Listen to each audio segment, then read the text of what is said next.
Welcome back to the Poisoner's Almanac. I am your co-host, Adam. I'm Rebecca. I'm going to talk like you this whole time. Do your impression of me. Welcome back. This is Adam. You know what?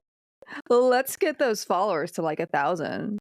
How about we do some housekeeping? Yeah, let's do some housekeeping. So what are we talking about today? You're welcome. Today. Oh, that was good. Was that good? I don't know. That was really good. Feel free to do that whenever you want. That's so funny. Oh gosh, I hope you guys are laughing at that like I am. I did my best. I did my best. I did my best. Oh, well, I feel terrible. I woke up at like 3 a.m. Oh, me too. I was up too. Right, But that's normal for me. It's not normal for you. Right. I'm used to it. So I feel like the underside of a garbage truck. It sounds So lovely. or excuse me, rubbish for the people in the UK. Is it a rubbish truck? Do they have rubbish trucks? I don't know. A bin truck? A bin machine? A bin machine? Bin sheen? They call it a bin man Bin if they're man? like a janitor. Oh God, the bin man, he's got a gun. I remember that from The Bourne Supremacy. You would remember it from that movie. Yes. Just I'm absolutely dragging. I'm slamming some coffee right now. In my cup, no less. That's my Kingdom Hearts cup. Objection, Your Honor. Leading the witness. Okay. Whatever. You're still drinking from my cup. It's very tasty. So, yes. What's happened since we were on last? Life.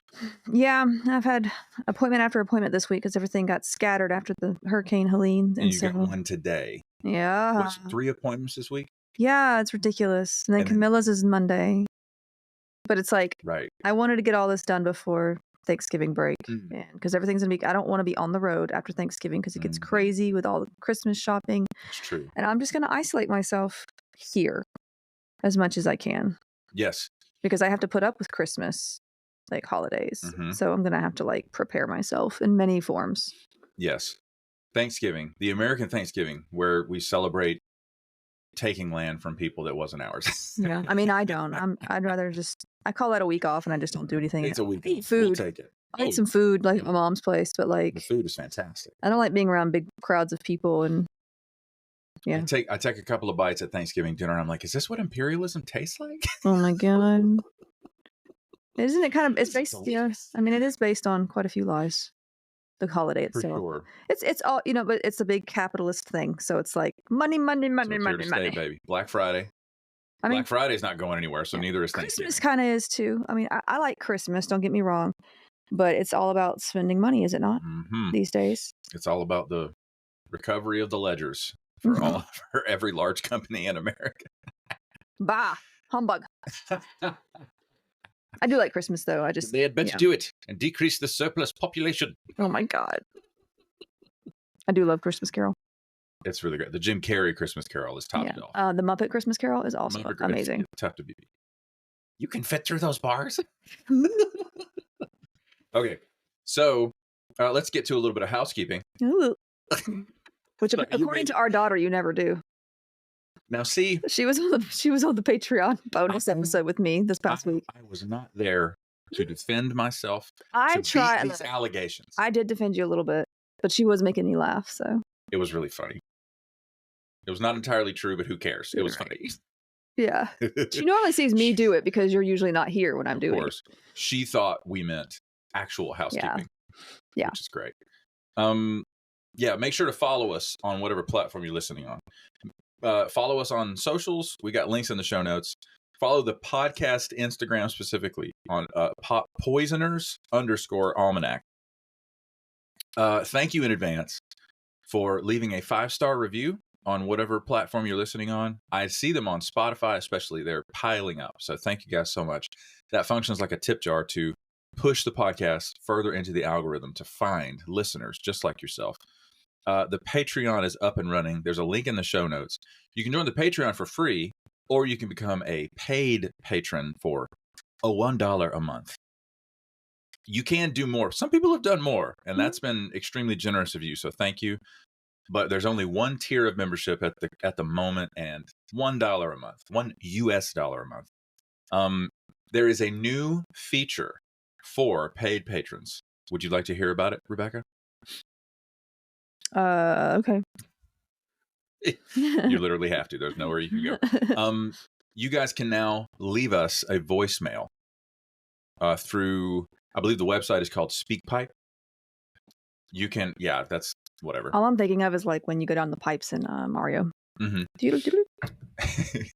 So there's a link in the show notes, or excuse me, not in the show notes. It'll be on the Patreon for paid patrons only, where you can use your phone or your computer, any digital device that has a internet connection and a microphone, where you can leave us, I think it's a 90-second limit on your voicemail. And you can ask us questions. You can leave us content ideas, or you can just say, hey, I think you guys are super cool and good looking. Oh, you can tell us how to pronounce things if I pronounce them wrong. Exactly. That's another great feature. You can pronounce things for us. There are certain things that my mouth just doesn't get right. Well, I can hear it in my brain, but sometimes it just doesn't come out right. But it's always things that we're not. I do my best. She does her best. She's usually trying to pronounce really complex words from a language that we are not native speakers of, which is always hard. Usually like ancient languages that don't even exist anymore, but that's true. Or names from those languages. Right. Some do though. There are some that are still existing. They're really old. And if applicable, we can put your voicemail in the podcast. You will hear it. Your own voice. You will hear it in our podcast. Wouldn't that be great? I don't know. I hate my voice. Okay. I shouldn't ask you. You ruined that. Thanks. You're welcome. So anyway, leaving us a voicemail is now another perk for paid patrons. Speaking of perks for paid patrons, let me tell you, if you're a paid patron on Patreon, you're going to get your name shouted out right here on the podcast. And those people are as follows: 87 Pins Girl 71, Mara Santiago, Kate the Fairy, Grace Lahan, Genevieve, Nahev Shatreet, Jay Went, Inken Hafner, Kiri Yorsek, Tay of Sunshine, get it? Monique, Shane R, Sue Steves, James Mills, Megan Geiler, Liz B, Woolly Wolf NZ. What? You didn't laugh. At what? You always laugh. I was looking at you and I caught your face. It's funny. It's so funny. Okay. He loves that name. It's so great. Mama G, Nicole Rivers, Richard Miyako, Heather Nolan, Katie Rose, Kaylee, Sasha Rubel, Maya Shostak, Maggie's Yarm, Ogre the Viking, Lynn Rocket. Hey, Lynn, we know you're listening. Say hi to the kids. Brett Moser, Zaid, Neil Houdini, Nicole Crane, Jefferson Vargas, and then some new members, some new patrons: Carmen Q, Sarah G, Knittin' Ninja. I think I'm saying that right. Esther. What? Her name is Esther, but she spelt the last part of her name as like an R. Oh, okay, cool. So Esther is a pirate, is basically what's going on. Have you seen Dodgeball, where the guy thinks he's a pirate? Yes. I love that movie. And he's like my favorite character.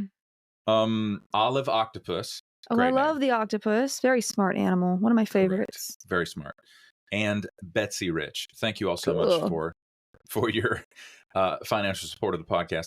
We also have listener supporters on Spotify, which, if you didn't catch the previous episode, listener support is still available to everybody, but we are unable to upload our bonus episodes for paid patrons to Spotify because of reasons. So listener support is available, but if you want to have access to all the patron perks, you got to become a paid member on Patreon. Listener supporters on Spotify are as follows: Taylor McCaleb, Drew Revis, and Heather Nolan. Thank you guys so much. Send us questions or content suggestions to the podcast Instagram via comment or DM, or send us a voicemail like the cool kids do. A VM. A VM. An audio mail, as they call it in Crescent City. Oh my God. I read. I'm a man of taste and culture. And who got you into that? My wife. That's right. Anyway. All right. What are we talking about today, hon? We are going to go over some biological warfare along with infectious disease, which, something that we're more aware of since COVID, I'm sure. Right. The first time I had COVID, thought I was dying. Oh my God, it was awful. Second sickest I've ever been. I'll tell you about the first one day when we go over a certain other bacteria. But the organ. You mean virus? Was it a flu? No. Oh. I'm forgetting what your number one was. Well, you're just going to have to wait like everybody else, I guess. Okay. But I'm a patron. Oh my God. But the organisms that cause disease, we're talking about bacteria that are single-celled and viruses that are acellular, mainly. So, have been here on this planet before we ever showed up. So, it's been theorized by some that viruses were around even before the first cells showed up. Likely came from once freely moving, self-replicating genetic material that evolved to move between those later developed cells and basically parasitize them. So they can't replicate on their own. They kind of need like a host to do that with viruses. Yeah, they have to like co-opt the mRNA. And so that's just wild. Which makes sense if they were here before the first actual cells were here, because they don't they themselves are acellular. I was trying to get my head around like pre-cellular organic soup. Like, wow. That's wild. I mean, viruses, cyanobacteria kind of were here before we were. So now, as small and simple as viruses are, they do not fossilize very well. However, we can only assume this. Now, one piece of evidence for this is the fact that most viruses only contain RNA, which showed up before DNA and thus predate living cellular organisms. Yeah, that's wild. And then we have early cyanobacteria that left some historical evidence in the form of fossilized stromatolites, a sort of limestone cemented by products of photosynthesis sort of deal. And we still have that around today in some places, but that's wild. We can see. I was going to mention, this is just a fun fact, which I know you love. mRNA vaccines were obviously in the news a ton during the pandemic. They're actually approaching human trials for mRNA vaccinations for cancer. Oh, yeah. Because you can use an mRNA vaccine to prime a cancer patient's immune system to kill cancer cells, which is wild. Yeah. I have seen scores of cancer patients in the field as a PT. Cancer sucks. It does. It really does. The treatments are basically controlled forms of poison, and they're like you call it an antibiotic, broad spectrum. An mRNA vaccine that can kill cancer cells, you cannot get any more laser focused. Like the reason tumors grow is because your body thinks it's regular tissue, and it isn't. Yeah, well, it's like there's mutated DNA and such. But if you could prime your own immune system to kill the malignant cancer cells, I mean, without harming your that would be healthy ones. And some cancers are actually caused by viruses, and we'll get to that. So like true girl. Yeah, HPV can cause cervical cancer. But yeah, and mRNA is just messenger. The M stands for messenger. So anyone who's ever been like freaked out, like, what is the M for? Messenger ribonucleic acid. Okay. Pushes glasses up nose. Oh my God. Now, some microbes acquire energy from sunlight as well as oxygen and other nutrients. However, these kinds of organisms were living before oxygen was even prevalent on Earth. So how do you think they were doing this? Doing photosynthesis? Or what do you think they were using instead of oxygen? CO2? Arsenic. Get out of town. They literally were using arsenic-assisted photosynthesis and respiration at this point. So there's a fun little poison fact. It's a little early to talk dirty, Rebecca. Oh my God. Now, actually, it's not. Go ahead. Early on through history, viruses and bacteria were not known about as they were microscopic, as you can imagine. So such illnesses were often blamed on other things, like the devil or not just that, but like fairies, curses. Oh, you did. I never do. I thought you were going to say something that's like practically explicable. No, No, the devil. the devils. It's Satan, actually. Oh, and y'all know, I think I've mentioned before, I grew up in fundamentalist Mhm. religion. I escaped it, honestly.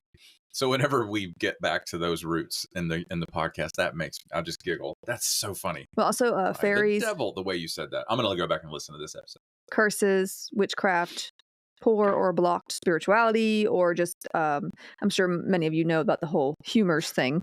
That wasn't too long ago. Yes, the full The bodily humors. fluids or humors being out of whack, to name a few. It was a good try. We need to talk about George Washington and his death. Yes. So, Totally because- avoidable. yeah. Now, the first person to assert that disease could spread from person to person was the Greek historian Thucydides. He lived between 460 and 400 BC. The Roman poet Lucretius wrote that disease was caused by seeds or spores that were inhaled or ingested. Oh, And this whole seeds in the air thing would be Kinda kind close. of around. Yeah, it would be around for a while. Hmm. In 1025, Avicenna, this Persian physician, I cannot say physician today, apparently. A Persian physician sort of combined the two, stating that disease could be transmitted from person to person via the breath, which is pretty good Not for that far time. off. Yeah. Okay. And like you could use like tuberculosis as an example, or through water and dirt, which is Yes. there's I wonder what led them to that theory. I don't know, Interesting. Okay.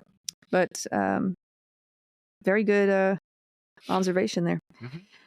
Remember that the first microscopes were not invented until 1590, though, Yes. by a couple of Dutch opticians. And Robert Hooke would be the first to identify cells using a microscope in 1655. I always get this guy's name wrong. Anton van Leeuwenhoek. Leeuwenhoek. Leeuwenhoek. I think that's how you say Leeuwenhoek. that. Yeah. The I've Dutch, known the guy's name forever, but like having to say it, I've never really had to say it too much. So Leeuwenhoek. Van Leeuwenhoek. Those of you who are, I know we have at least one microbiologist. I know you'll know how to say his name do. because I'm sure So much fun. I've read the DMs. I'm sure like these names are very most people know these names that know microbiology. Sure. Now he used a microscope to discover red blood cells, bacteria, and human sperm in 1673 and 74. His own, if you must know. Okay. Imagine presenting that Well, research. for this episode, yeah, everybody. We'll see you in the next. Now, I mean, you gotta do what you gotta do, I guess, Oh, in the name of science, right? So, shut up! It's science. See, defending himself. yeah. Now, the idea of germs being the cause of infections had also been suggested around 1546 when an Italian scholar by the name of Fracastoro proposed the seeds of disease. Again, with the seeds, we were talking a lot about these seeds Again of with disease. the seeds. Again with the seeds. That they existed and were being spread from person to person, which is pretty good for that time period, let's be honest, because knowing that they can spread from person to person, you could do things like quarantine, things like that. Well, you could, I suppose you could track exposure at that time. You're like, oh, that person was around that person, but they weren't around this person and they're not sick. You could probably practically work that out. Anyway, others would later expand on this theory and propose that these seeds were in the air around us. Then in 1646, a Jesuit priest and scholar by the name of Athanasius Kircher examined the blood of plague victims under a microscope. Oh my gosh. And discovered little worms, as he called them, that he believed to be the cause of the plague. Wow.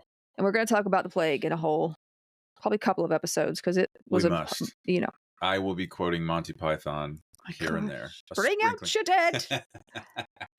I'm not dead. Yes, you are. Do us a favor. So he was the first to attribute it to something microscopic. What a moment. Yeah. Now, he also pushed for hygiene, isolation, and quarantine for the sick, wearing of masks around the sick, and burning the clothes of the sick, which were, pretty good things to do, especially with the plague and such. Yeah. Look, I wore a mask like way after COVID was man. over, just so I wouldn't have to talk to anybody. You, People it avoid was you. a social thing. People avoid you, and like I felt more comfortable with a mask on. They'll avoid you right now. It'll work now. Yeah, Try it. yeah, I will. All right. I'll do it. Okay. And especially here in the South, people are so mad about masks in the South. So mad. You can't make me. I'm like, okay, I'm not making you. I'm just gonna wear one myself. Thanks. Deep existential inhale as soon as that conversation starts. Anyway, but yeah, they were pretty mad about it. I remember that. They were ideologically offended. So offended. They were like, "We're being persecuted." Like, oh, okay. Meanwhile, I have a patient. People are dying, and you're wearing a mask and feeling persecuted. Yeah. I have a patient right now in her 50s, and she is about to be referred to hospice because her lungs are still trashed from having COVID. Yeah. In her 50s. COVID can actually lead to autoimmune disorders, and it's not the only virus that can. Nasty, I mean, we've talked about. We'll go into Epstein-Barr eventually because it can lead to all sorts of things. Sure. Food poisoning can lead to autoimmune disorders. Not to jump down the rabbit hole right now. COVID is not only a respiratory disease. It is doing gnarly stuff. Causes a lot of inflammation too. Oh man. I was sick with it for at least 2 months. It was awful. And awful. You've had an ENT doctor tell you that your sinuses don't drain. So that's not fun. No, it's not. Sucked for me. Anyways. Last time I had it, though, I can actually be a little more positive. The last time I did have it was this past August. It was not nearly as bad as the first time I had it. So thankful for that. Anyway. Now, okay, we now know the plague is caused by the bacterium Yersinia pestis. Your what? Oh, I'm just kidding. Later realized and named by Swiss-born French bacteriologist Alexander Yersin in 1894. Now, real quick with Kircher, the little worms guy. Okay. I ran upon some interesting info that he believed when it came to the evolution of various species. Now, you're going to enjoy this. Okay. He believed that each species was sort of transformed as it traveled to certain environments after the flood and the whole ark business. They just got off the ark and it was like, oh, going up north, poof, you're a reindeer. I love it so. Like that's how he thought. Like he thought like, oh, they traveled there and now it's boom. Poof, you're a reindeer. Yeah. So anyway, I just thought that was fun. That's amazing. I mean, but again, church and state are the same thing at that time. Like it's, I mean, just the theological underpinnings. They're working with what they had.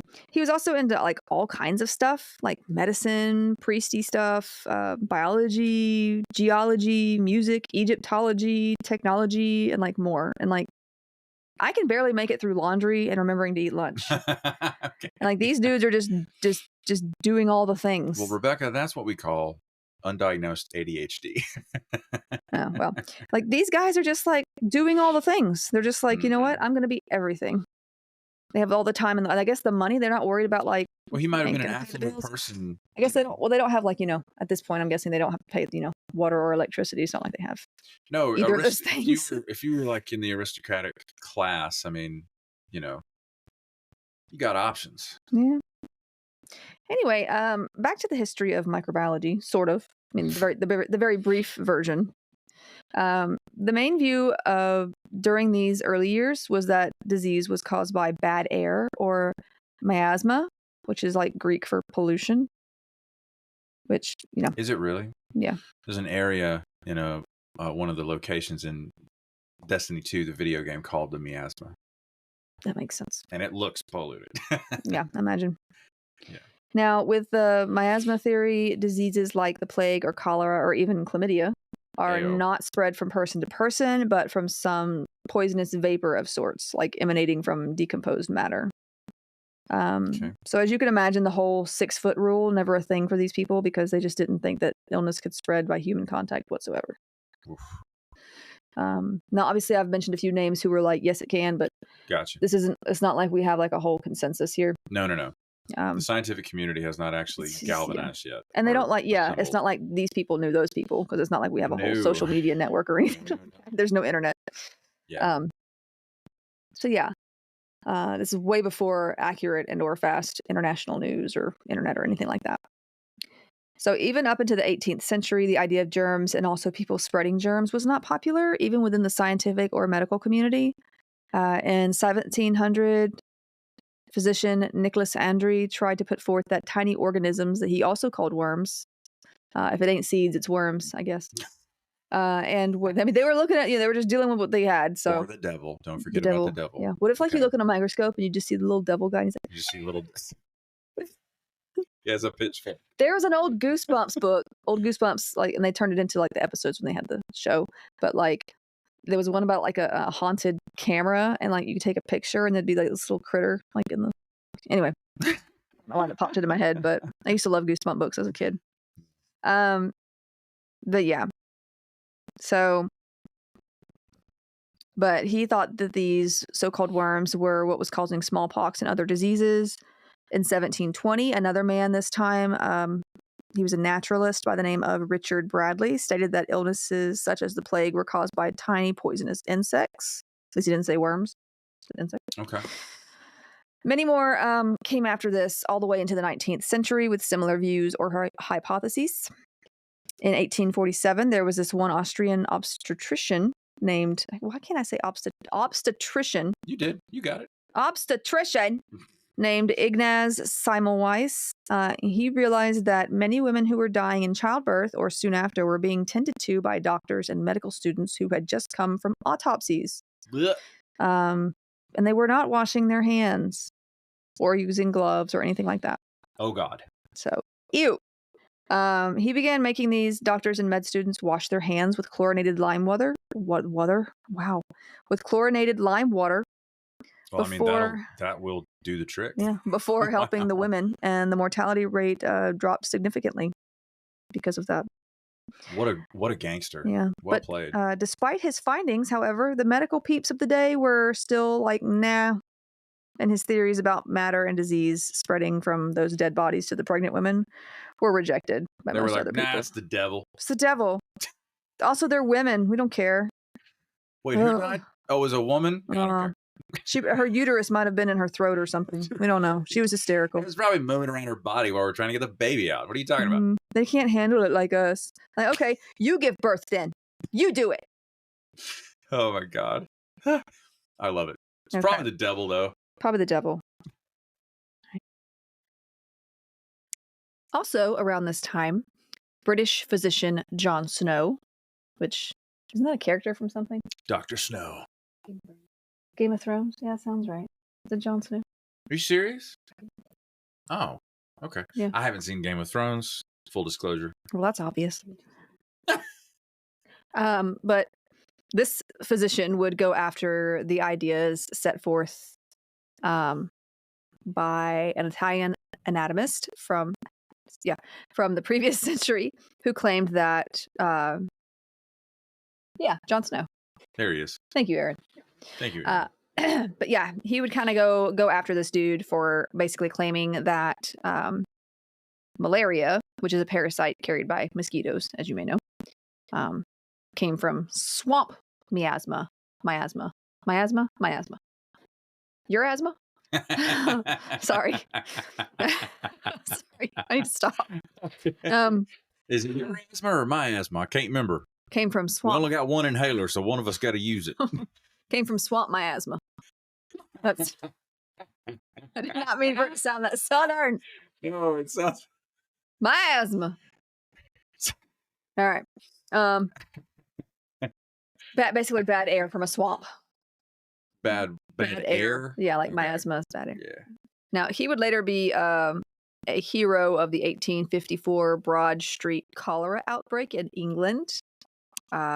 He smartly argued that cholera is spread via the fecal-oral route, and that certain pumps that were being used by a waterworks company were basically supplying sewage-contaminated water from the Thames. Oh, my God. That needed to be shut down. He figured that out? Yeah, I mean, he was probably, well, Yeah, so he had observed that the majority of those that were sick and dying were in areas where this water was being supplied, and others that were being supplied from a cleaner water source had a much lower incidence of the illness. Dude. So he kind of observed that and was like, it's got to be something in the water, and the Thames was nasty Oh, for a long time. I think kind of still is. Well, they finally, I think they finally got it back to where things can live in it now. For a time, nothing could live in the Thames. The most primordial bacteria known to man that eat radioactive waste. But actually, there are more complex life forms than that. The Industrial Revolution was not kind to many waterways. Well, I mean, looking at you, Hudson River. Yeah, the Hudson River. What the Seine River? Didn't a bunch of people get sick after being made to swim in it? For some reason, they initiated some cleanup, and they held aquatic events. But it takes longer. The sand. It's just like it takes longer to clean that stuff. Why up. would you even? Okay. Anyway, moving on. We're all gonna die. Now I see someone in a kayak on the sand right now, listening to this podcast. Like, oh my god! Anyway, Sacre bleu. Don't drink it. Or breathe it in. I mean, you shouldn't do that with water anyway. Don't leave your house. You'll be fine. I wish I couldn't. Okay, so he would become this sort of like founder of modern epidemiology when it became a thing. Interesting. But let's sort of differentiate between bacteria and viruses for a second, because like I know people know they're different, but not everybody knows how or why they're different. So bacteria are larger and more self-sufficient than viruses, which cannot replicate on their own.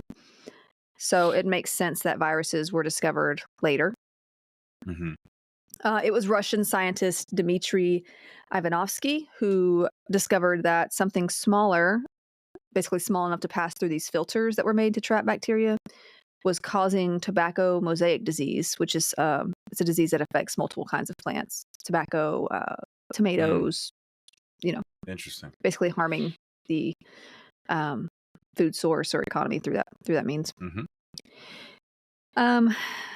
Yeah, and this disease was pretty big back in like 1892, and in 1898, Martinus Beijerinck, who studied the former guy's work, Ivanovsky, he coined the name virus and theorized that it could only replicate within living cells. Yeah, so that's pretty good for 1898. Not bad. It would not be until 1931, when the electron microscope was around, that scientists would be able to view their structures, like see what they actually looked like, be able to see them. Electron microscope is actually responsible, like all the depictions of subatomic anything, microbial anything. We're really dealing with an electron microscope finding.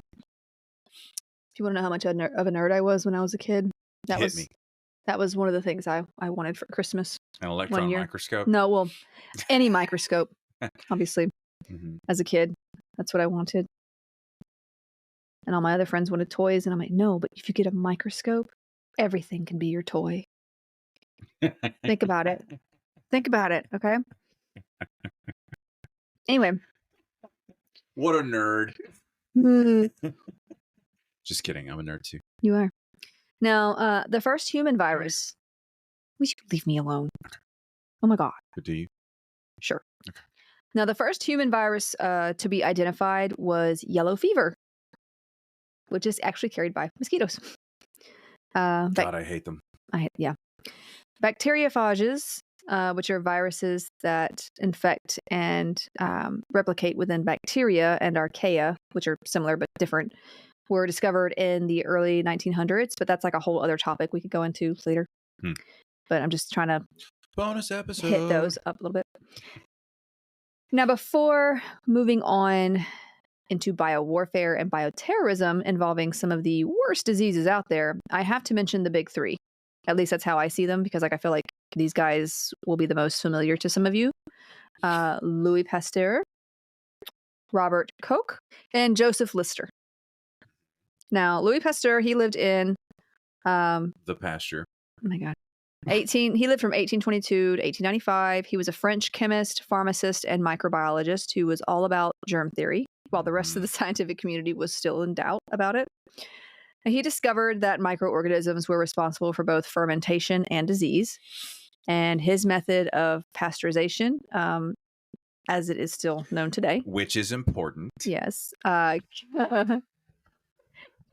Killed these microorganisms by raising the temperature between 60 to 100 degrees Celsius. This basically saved the wine industry back then. So thanks to him. Lift your glasses to Louis Pasteur. Okay. And this would later kill illnesses in milk. Now, sorry for all the raw milk babes out there, but listeria is not fun. No. Neither is Campylobacter, E. coli, Brucella, Salmonella, Yersinia, or cow tuberculosis. Yes, they have their own tuberculosis. They got their own bars. They got their own hangout spots. They got their own tuberculosis. Okay. Or parasites like Giardia.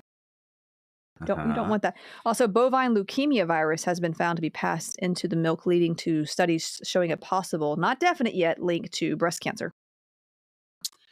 So the bottom line is, it's bad. Yeah. Just something to think about. But as Wesley, the farm boy, says, as you wish.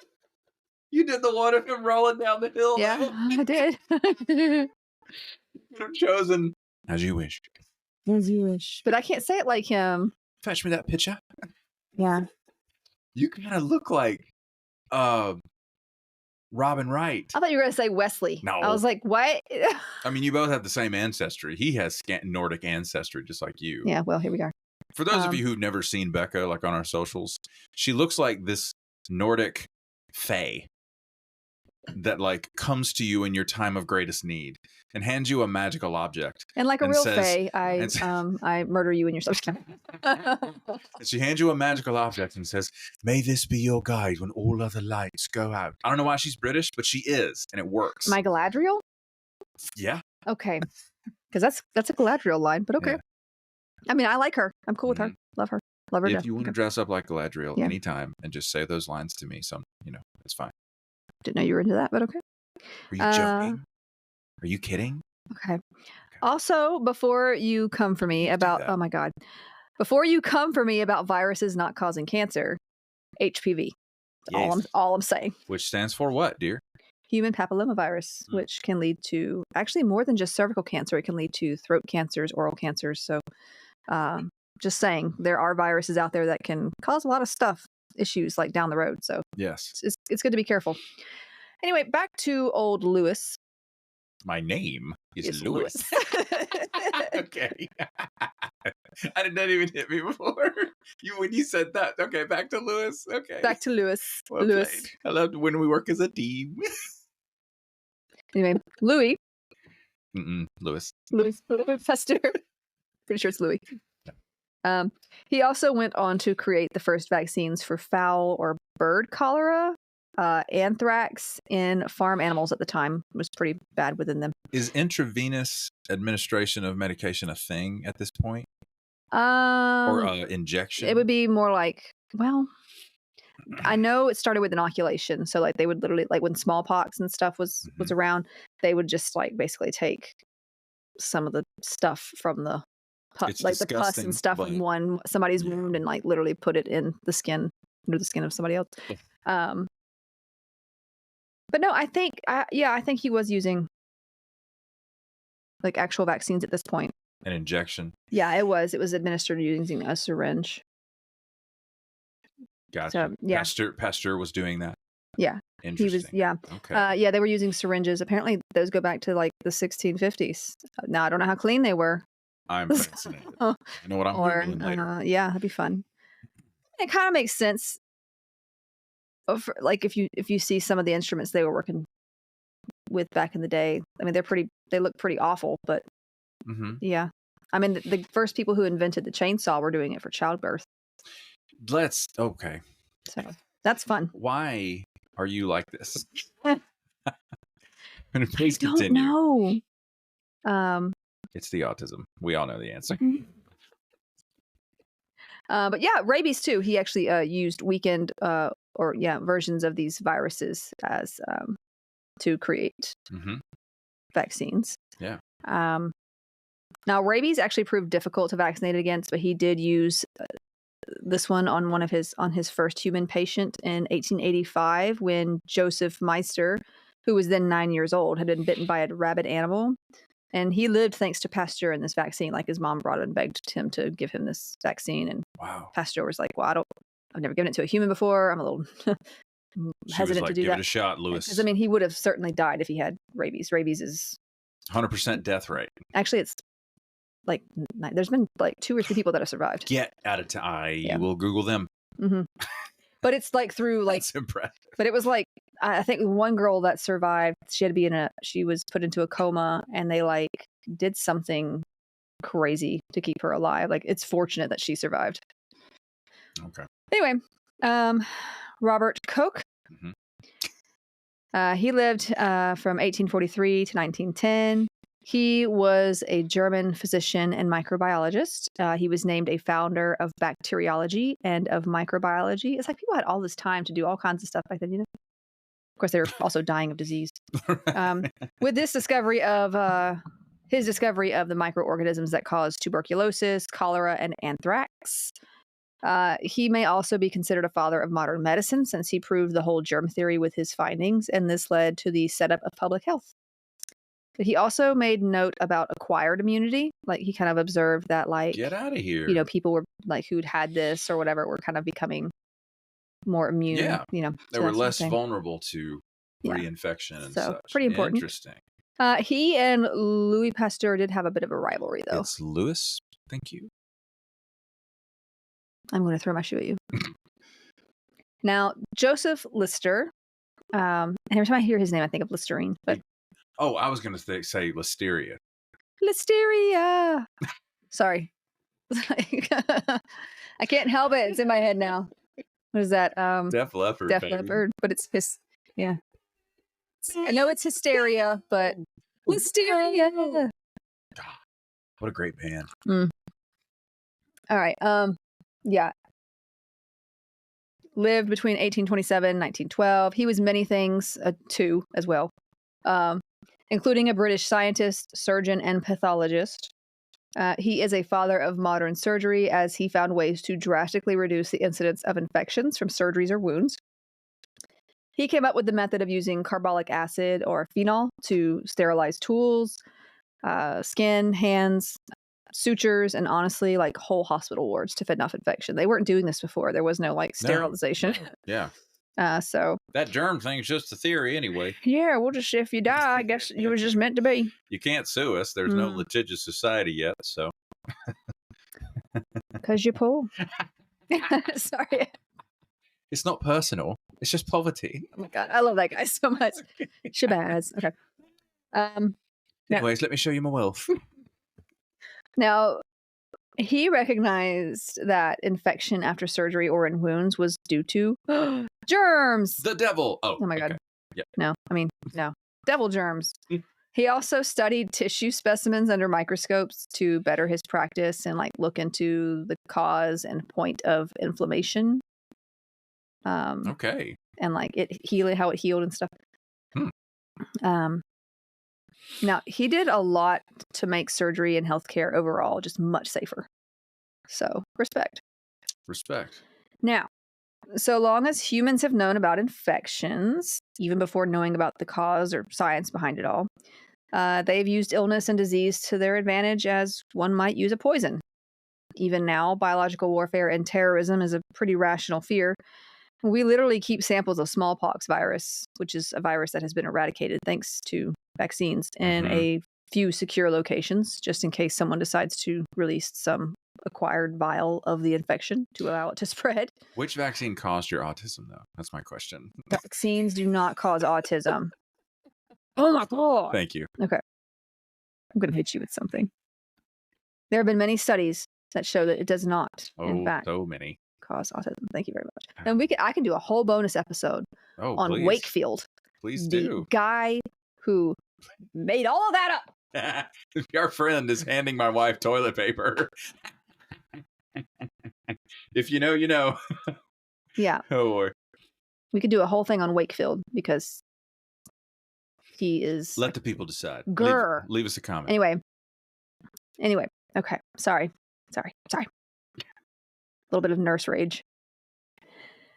Now, yes. So at least with these samples, we have a better chance to stop it again by creating vaccines.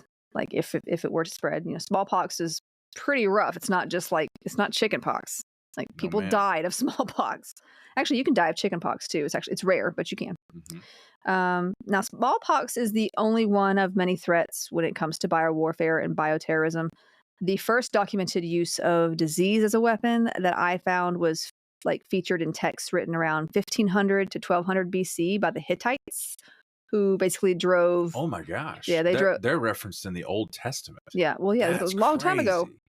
But they drove tularemia victims into enemy lands to spread the disease there. And tularemia. What? Yeah. Okay. Yeah. So in 1347, the Mongols catapulted plague-infested bodies over the walls to the port of Kaffa. It has been speculated that this event. What? That just cracks me up. Yeah, they just catapulted them over. They load you into the bucket of a catapult. I'm pretty sure they were already dead. Were they? Yeah. Shit, dead. I'm dead. Okay. Yeah, they were. I'm pretty sure they were dead this time. But the disease is still there. It can still spread. Right. And so yeah, and so yeah, they would just catapult them over to the walls. And it's been speculated that this event actually led to the long-lasting Black Death pandemic throughout Europe, as ships carrying the disease traveled to Italy from Kaffa. So now that particular pandemic, which we will talk about in its own, episode, led to about 25 million deaths, which is about a third of the population. The world's population, right? Third of the population of Europe, I think. That's nuts, but, dude. Yeah. 1 in 3 people. Yeah, 25. In a continent. 25 million deaths.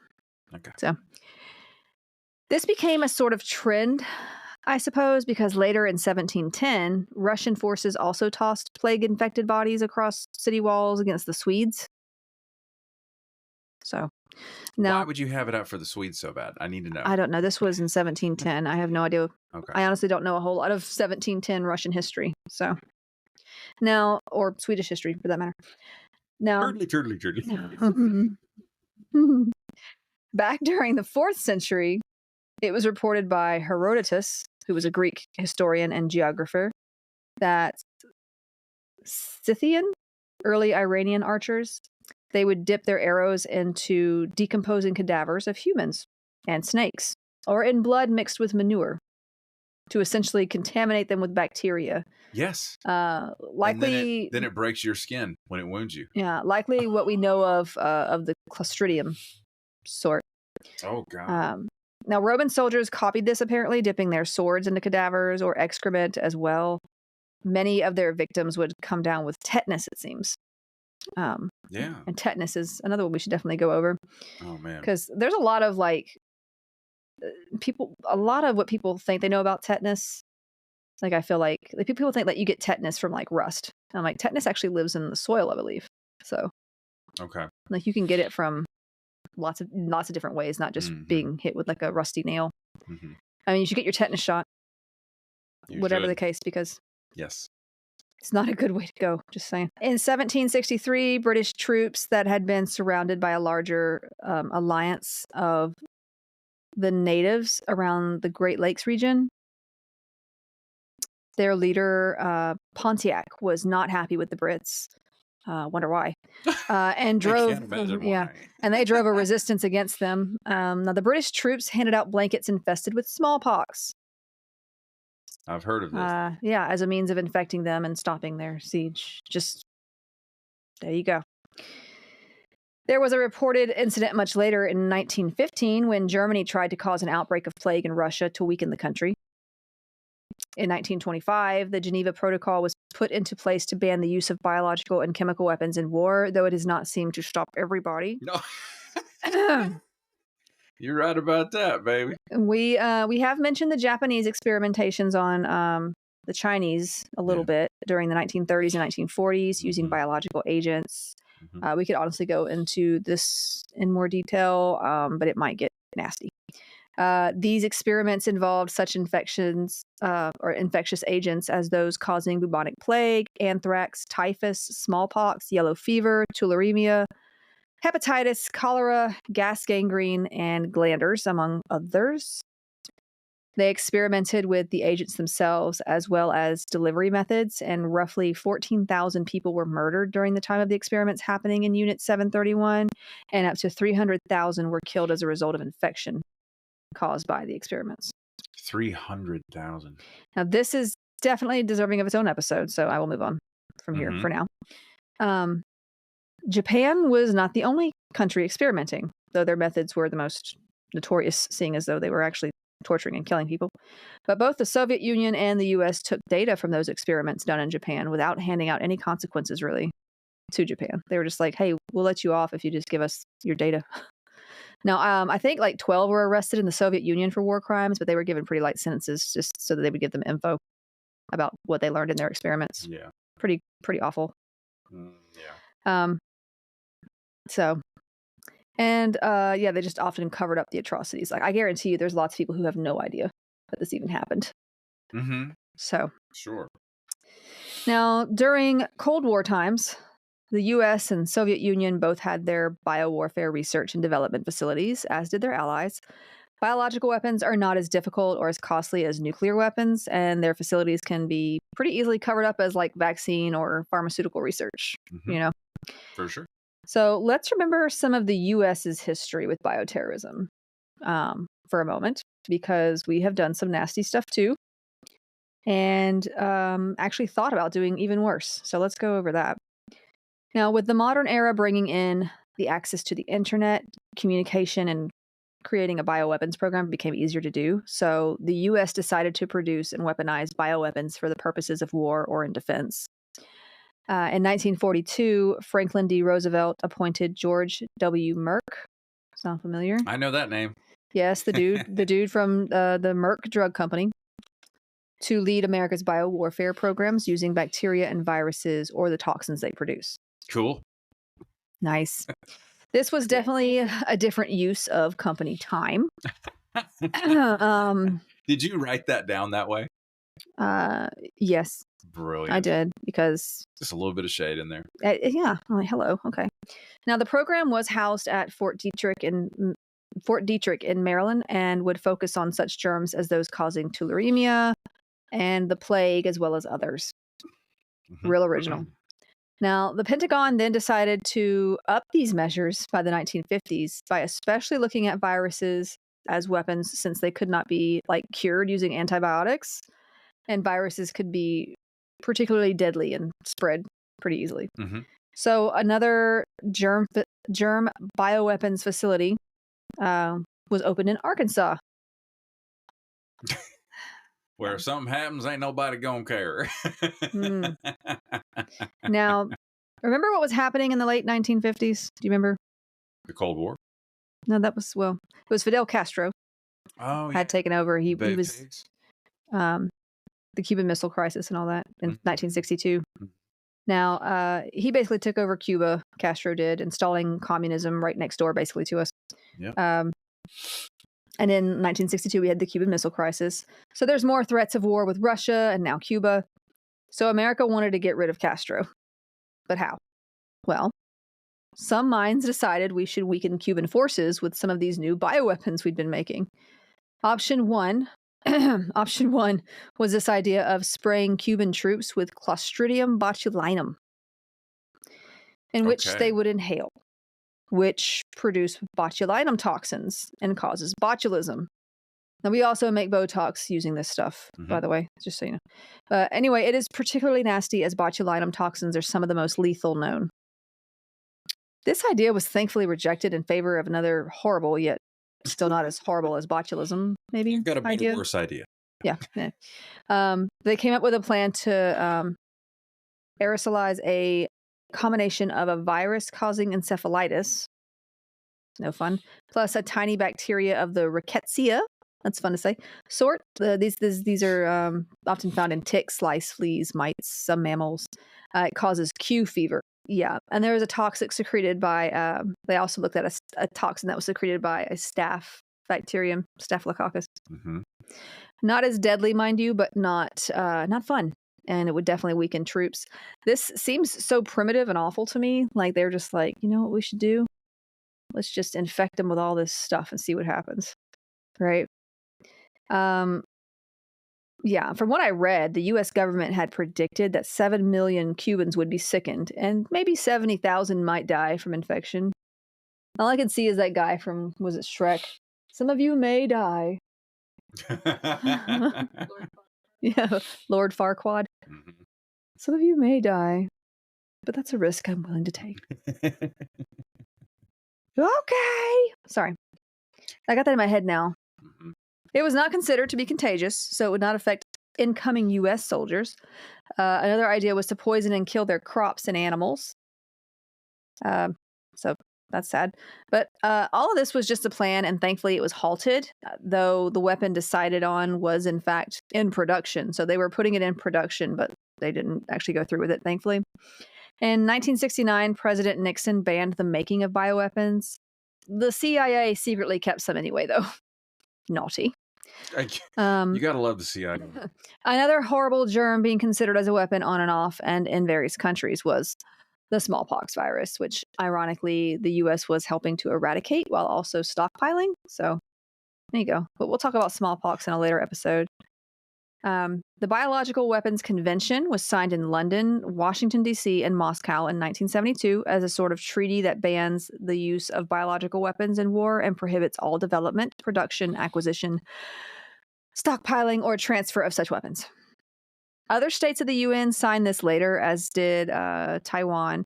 There are still some who have not, however. At least they're honest, I guess. There is one hitch, though.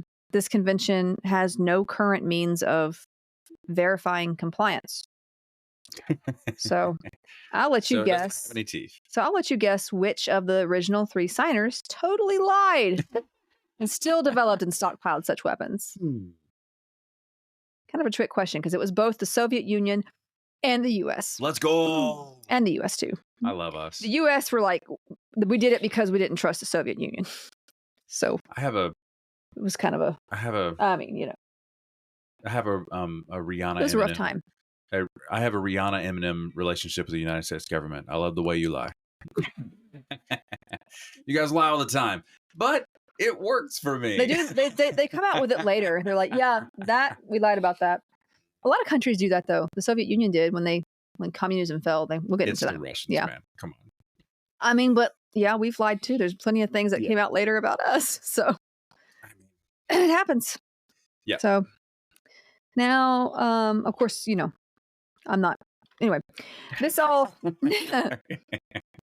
So this all came to light after the Soviet Union fell, and Boris Yeltsin, their first president after the fall, confirmed it and ordered the termination of the remaining weapons in 1992. Now, during research and development, during research and development in the U.S. and likely other places, scientists could create whole new pathogens by just experimenting and splicing genes. Splicing genes. That's like a fun emo band name if you think about it. Splicing genes. The gene splicers. Yeah. Now, some nations have come to the belief that a simple signed treaty and the whole honor system thing is just not enough to ward off biological attacks, which, I mean, yeah, makes sense. But proving that you could retaliate with more is. So Okay. We're all just going to kill each other. Mm-hmm. At some point, I guess. Now, let's back up a minute to discuss the Soviet Union's bioweapon programs in more detail, because we talked about the U.S.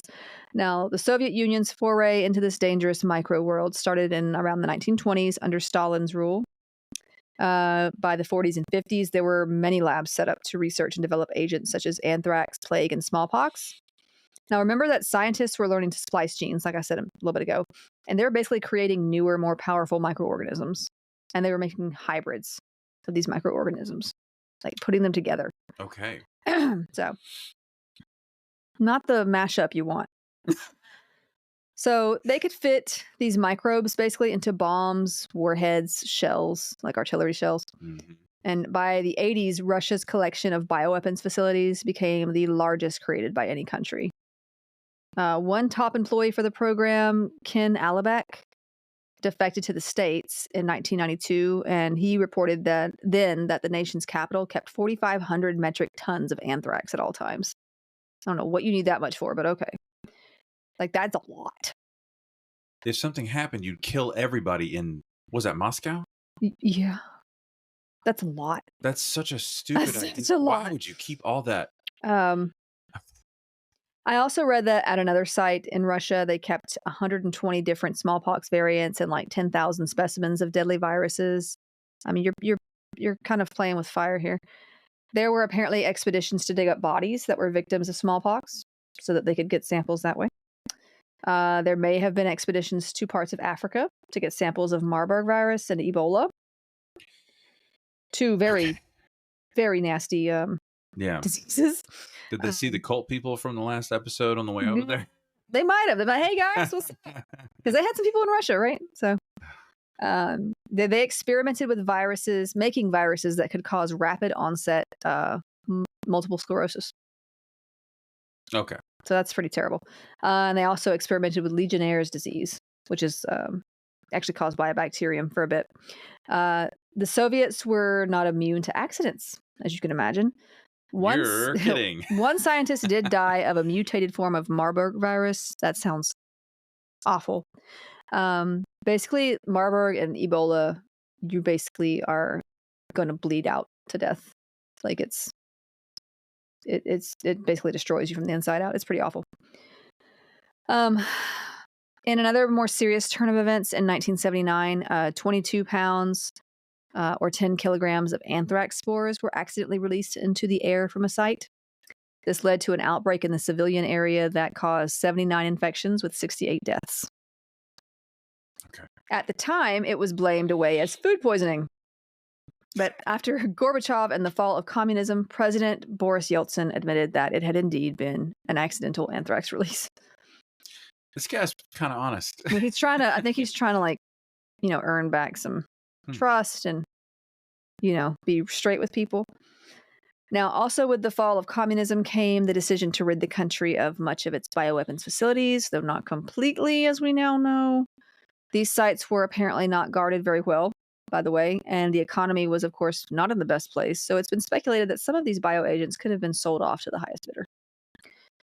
Like, I hope not, but it happens. So now to a country we have not discussed much in this episode so far, if at all. Iraq. Their bioweapons research and development came about closer to the 1980s. Saddam Hussein was a big fan. Just about to say. Yeah. He was a big fan of the bioweapons. Many of their scientists actually received training at Western universities or from those formerly working in the Soviet Union. One point of interest is the fact that in 1986, the American Type Culture Collection, which is this scientific supply company in D.C., it's actually the world's largest germ repository, sold a bunch of different dangerous microbes to the University of Baghdad, including various anthrax strains, botulism, and brucella, which causes brucellosis. Was the U.S. government aware of that? 2 years later, it wasn't illegal at this time. Unbelievable. 2 years later, they sent more anthrax and other germs to Iraq again. It would not be until 1989 that there was a ban on selling these pathogens to those who had been suspected of making bioterrorism agents. Of course, these measures were expanded when that white supremacist dude here in the States named Larry Wayne Harris ordered some freeze-dried bubonic plague. So there's that. What? Yeah. Not sure what he was planning on doing with that, but there you go. Did you say freeze-dried? Yeah. Freeze-dried bubonic plague. It's my favorite metal band. It ended up being like, what's the term? It ended up being something he couldn't use, but still, like the fact that he was able to just get stuff. That's crazy. Yeah. You could actually go to the site, the World Directory of Collections of Cultures and Microorganisms, that's a mouthful, to find a place that will sell you these pathogens, though. So it's kind of like a book fair for germs. Oh my God. Like a germ fair. Yeah. I'm out, yeah. Anyway, you can place orders over the internet, which isn't terrifying at all. No. So there's that. By 1991, it was reported that Baghdad had sites producing large amounts of anthrax, botulinum toxin, aflatoxin, which comes from like a fungus actually and can cause cancer, cholera, and gas gangrene, among others. There were actual bombs and aerosol spray tanks on planes ready to go, basically, when inspected and such. Now, much of these biowarfare agents likely still exist there in Iraq. From what I read, America began to reduce any research into bioweaponry using virus or bacteria and the like. I can't say the same for anyone else. But then again, that's what I've read. That's what I know. It's not like governments don't keep secrets, right? So here's hoping that no one is lying again, I guess, or whatever. Now, one agent I do want to discuss in a little bit more detail is anthrax.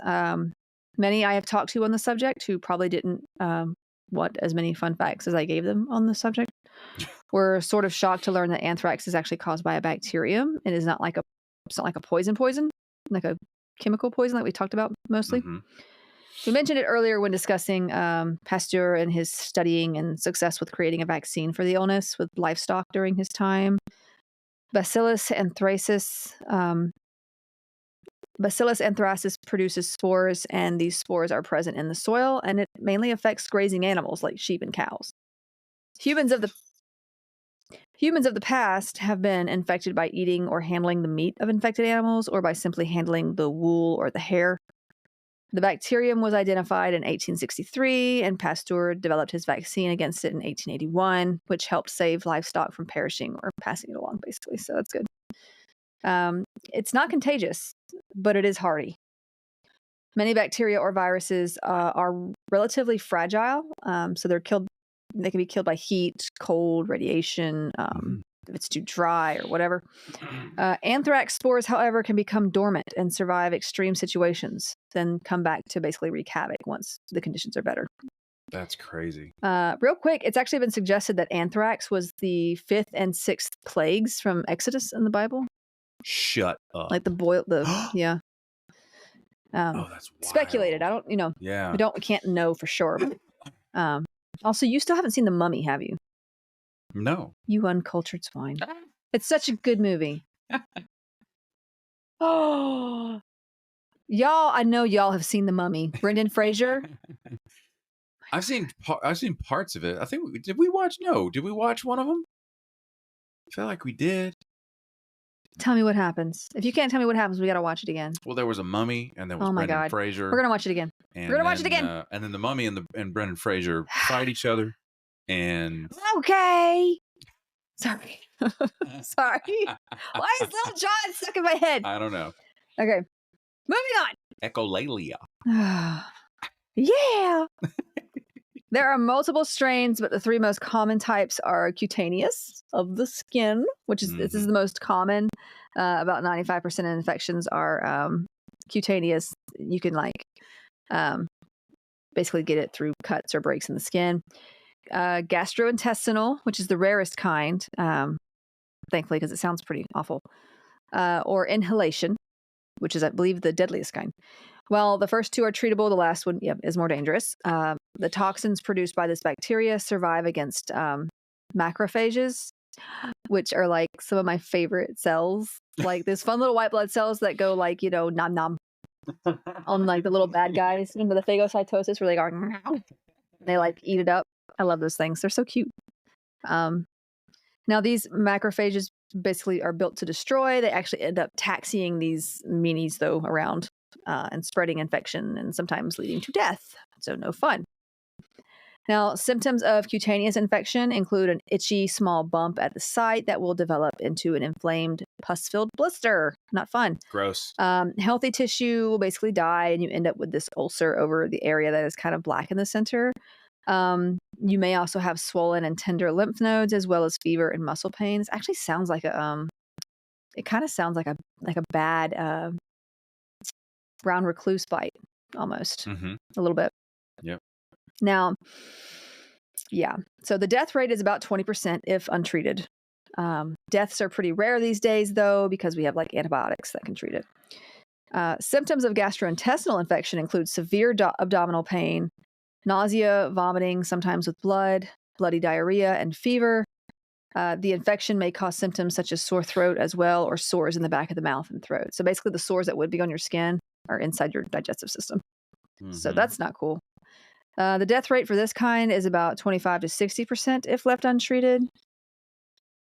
Symptoms of inhalation anthrax begin with flu-like symptoms. So you have fever, sore throat, muscle aches, headache, fatigue. But this progresses to shortness of breath, skin sores, vomiting, delirium, shock, and death.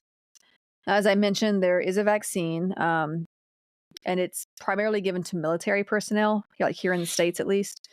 The infection is treated with antibiotic ciprofloxacin, which I'm sure a lot of our listeners have heard of. It's a broad spectrum antibiotic. It's pretty common for like UTIs. It's called Cipro for short. Yeah, Cipro. And yes, we will eventually talk about antibiotic resistance and infections or reactions that can come from certain antibiotics, because those aren't fun. Also, fun fact, or not so fun fact, the anthrax spores can be latent within your body for up to 60 days, causing delayed infection. Okay. While it has been used in bioterrorism, it thankfully has some limitations. One being that it is not contagious, and therefore can only cause an outbreak within the area of attack.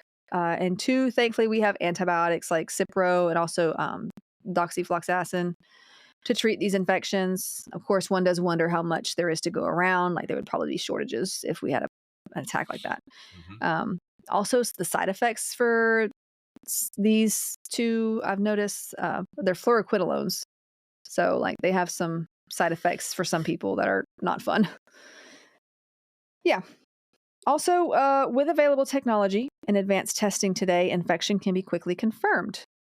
According to the World Health Organization, though, a well-planned attack involving a good 110 pounds of anthrax spores, which I know that's a lot of spores, but people do have a lot of audacity too. So, but like if you release that much for less than 2 miles over a large enough city, it could lead to 125,000 injuries or disease and 95,000 deaths estimated.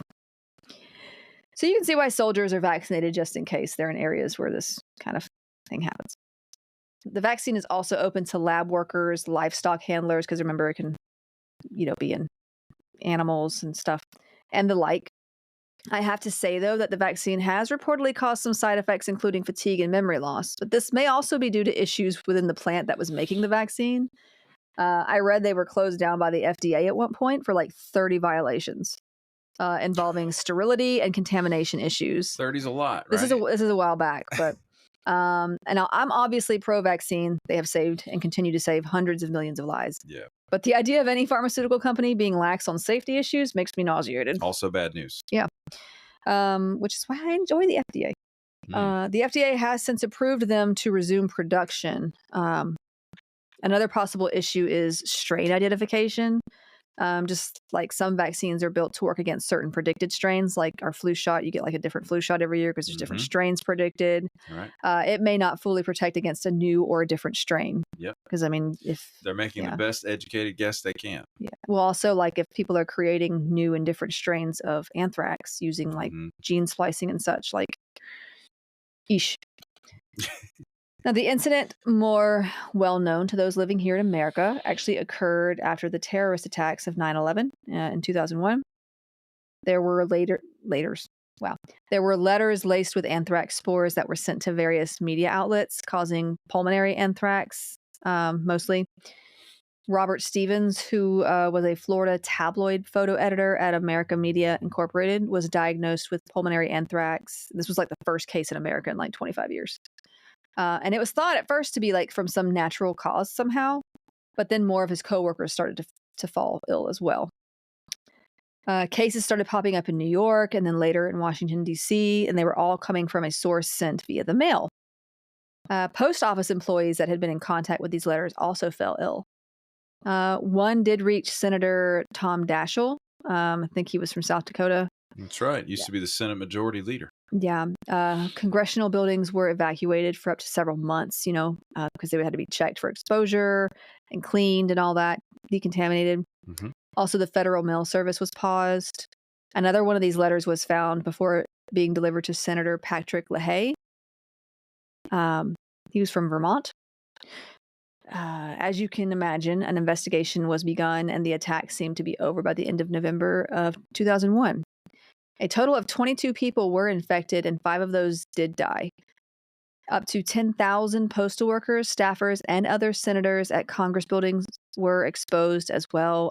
They were considered at high risk or, they were exposed, and they were offered or prescribed prophylactic care like the vaccine or antibiotics, that sort of thing.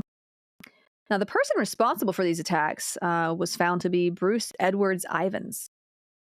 He was a scientist at the government biodefense labs in Fort Detrick in Maryland. Oh, He actually died by suicide in 2008, though, before charges could be brought against him. And they were actually able to trace DNA evidence back to a vial of anthrax in his lab. So they had pretty good evidence. get out of here. He died by suicide. He took an overdose of Tylenol. That is That's- not the way to go. Like, that is a choice. yeah, I mean, like, you're just gonna, don't do that, ever. But anyway, I feel like I've poured enough info into your ears for this week. So so he put That's all I himself have in for you. liver failure by. That's terrible. yeah, I mean, if you take enough of it, I imagine it's a little bit quicker than just accidentally taking too much of it. But it's not a fun. If you're thinking of harming yourself, please reach out to a professional. Yeah, Please don't do that. This is not But- prescriptive. Tylenol. Be careful with Tylenol because Tylenol can do some real damage to your liver. Don't drink with it. Don't take other medications that have Tylenol in it. Yeah. Tylenol. I know it seems like it's just Tylenol, but it can really screw you over if you're not careful with Tylenol. So, All right. yeah, that's what I got for you. Well, that's going to do it for this episode, ladies and gentlemen. Thank you so much for listening, and we will see you in the next one. Bye. Bye.